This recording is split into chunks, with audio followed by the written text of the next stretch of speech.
The old Atlanta prison farm, also known as the Honor Farm, has a fascinating history. In the midst of the Civil War in 1863, records show that Atlanta's council proposed buying 150 acres of what is now partially the prison property. The council passed this resolution and intended to use this as a cemetery, though they never did. The land played a key beginning role in a famous Civil War battle, the Battle of Atlanta. What became the prison farm was along the route of Hardee's March, July 21st, 1864. In later years, the portion of the farm on Key Road passed back to the property of two men, James Moore and George Key.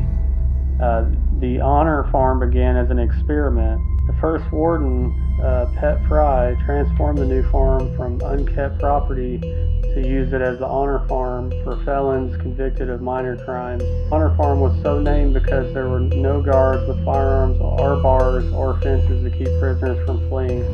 Officials in charge of the farm were agricultural experts rather than prison guards. By 1930, the Honor Farm was working to make the most of its acreage.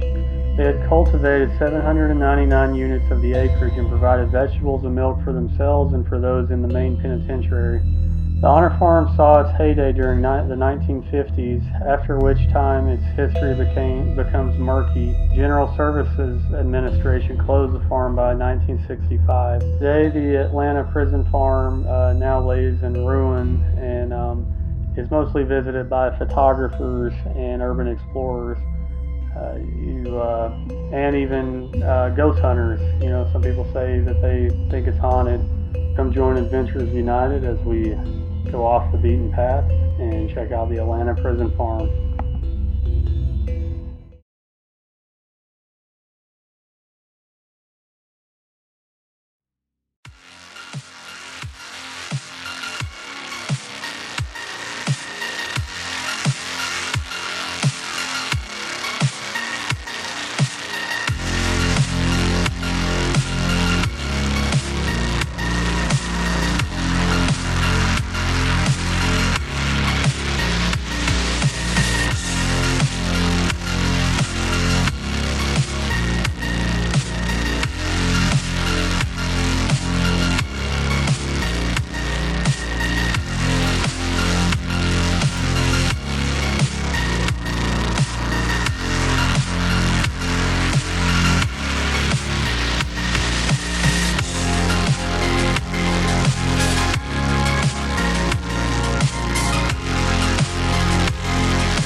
We're gonna head inside now and check this place out.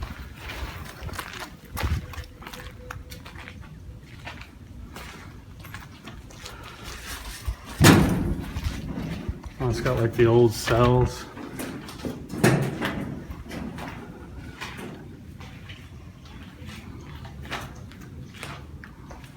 Do you feel like you're at work again, Ryan? Yeah. I don't think we gotta get somebody in here to paint though. In your comfort zone. Yeah, it needs a paint job for sure. Paint that for sure. Yeah. For those that don't know, Ryan worked at a prison for a while.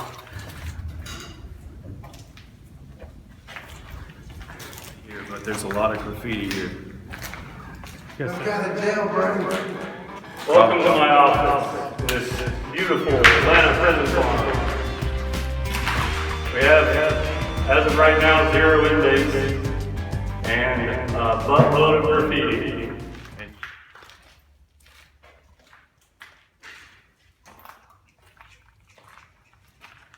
So we're in what's known today as a pod.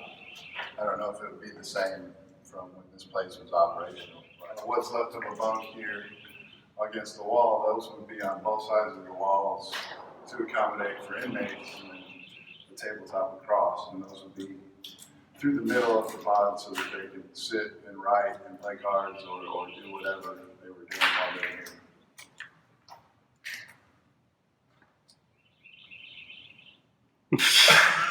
No, it's just What's the shower? The shower is okay. Toilet's it. This is the poetry. This is poetry. You do not want to drop the soap in there.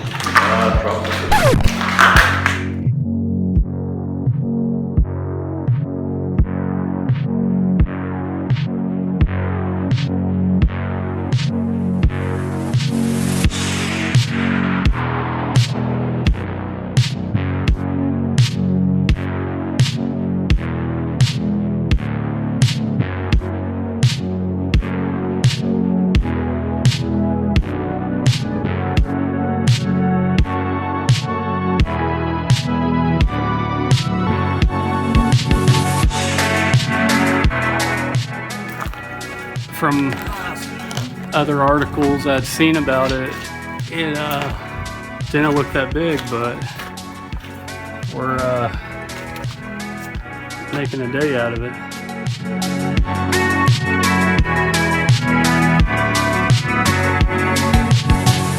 It does look like a mess hall. It's got a big room, and anyways, It's right across from the kitchen. right across from the kitchen. That's the big clue there.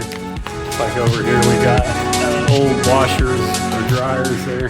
Hey guys, no surprise. So far every abandoned building we've explored, there's like pentagrams and satanic stuff that goes on. I guess this is the places to come if you're into that stuff. So.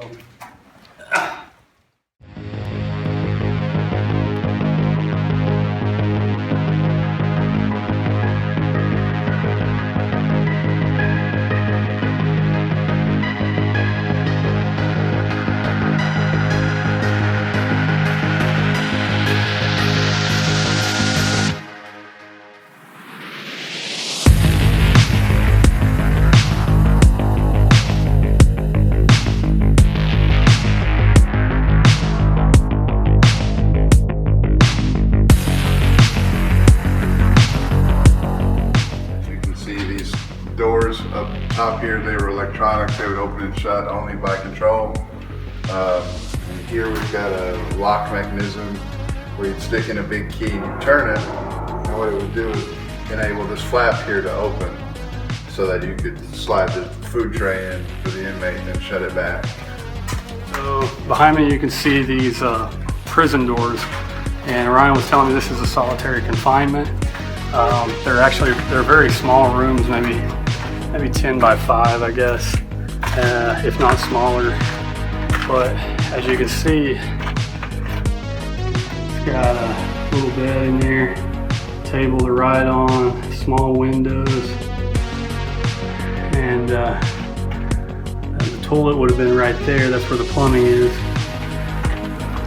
So for this being my first time in prison, this is actually pretty cool, I have to say. Right over there was where the solitary confinement was, and we're actually up on the roof of the prison right now.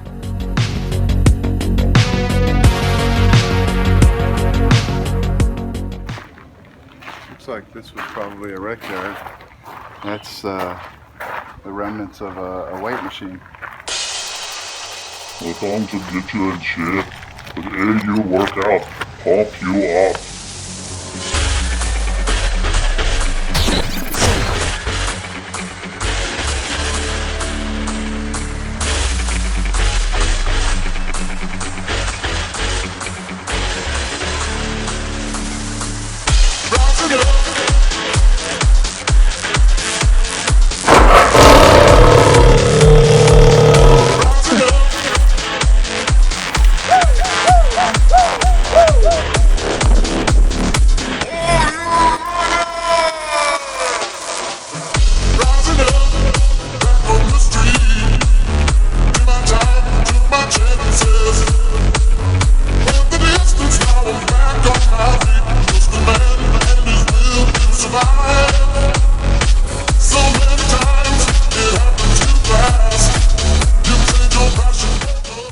one for the game. 3, 2. Saved by Ryan. Yeah. So we went through the whole prison there, and we're actually making our way across the street to another building that's connected to it. And it's supposed to be connected by a tunnel. So who knows, maybe we can find the tunnel. Oh yeah, absolutely.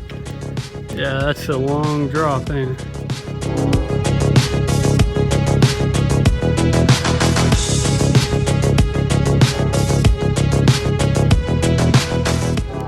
You guys have ever seen Ninja Turtles? That's where the Toidles are. We're gonna try to go down and see if we get to the bottom of this building. So here we go.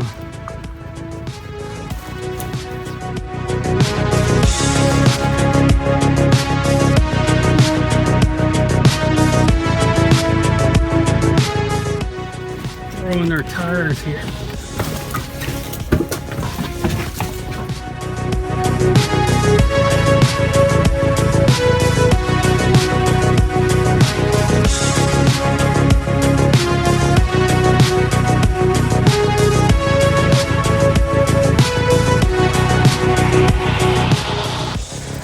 Tire heaven. This is where tires go after they can't be used anymore. Like Ryan said, it's kind of like a bouncy house. Try to get over them. Ha! Okay.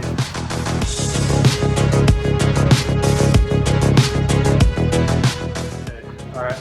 So we came down to this second building that's across from the prison. That was a part of it, and you can see these old machines here. Yeah. This had something to do with heating. If you So with the heating, so like a boiler system or something? Yeah, we'll scan up a little bit. Okay. You can see the smokestacks. But then again, I could be wrong, No, I mean, And- that's what it looks like to me too. but we could throw the creepy aspect at it. And Okay, let's do the creepy aspect. when you turn, This is where they gassed the prisoners that were acting up. yep. This is it. And that's the whole right there. She a beauty.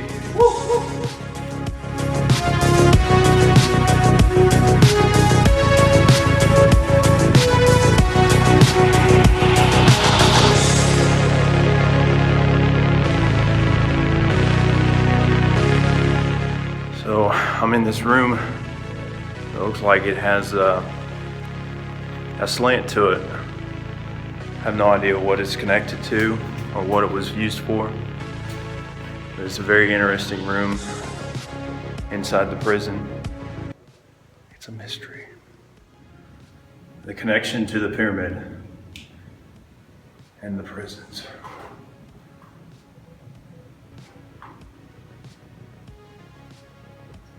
But that woman's purse has been found, so whoever you are, Climbed up the second floor of this one building, and when we first got here, this girl came and she was looking for a purse, and John found this up there, but there wasn't anything in it.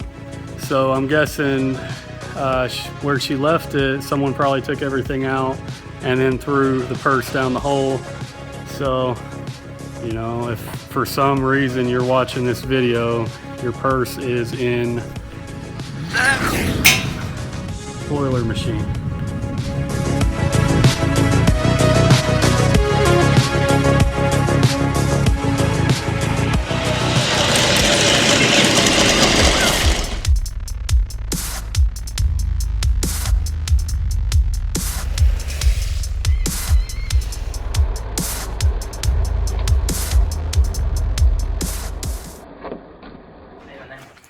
Hey, John. Yeah.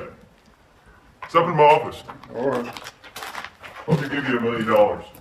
Yes. There you go. Thank you, sir. Thank you. It's really cool to see an old machine like this.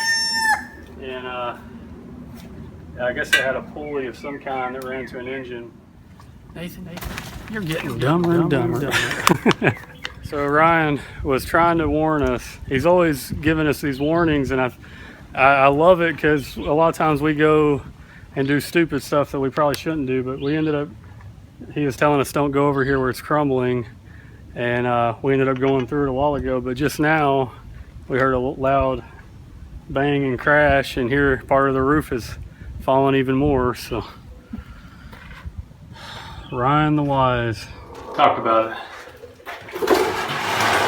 Well, if you have to pick out a popsicle, just come out here and get some ice cream or whatever. If you like something cold to eat, this is where you be. I don't see any food. Hillary for Prison, 2017. And Chet's wanting to show us something in the back of his truck, so we're walking over now to see what it is. Yeah, you guys are going to enjoy this. What is it, Chet? Half a bombshell. Half a bombshell. Only Chet Guthrie would have half a bombshell Tell you the truth, in the I back bought it of his pickup. worth the money spent. What is that, World War II, man? Nope, Vietnamese or Vietnam. Vietnam. That is so cool, man. Chet, you're the man. Yep. Only on Adventures United.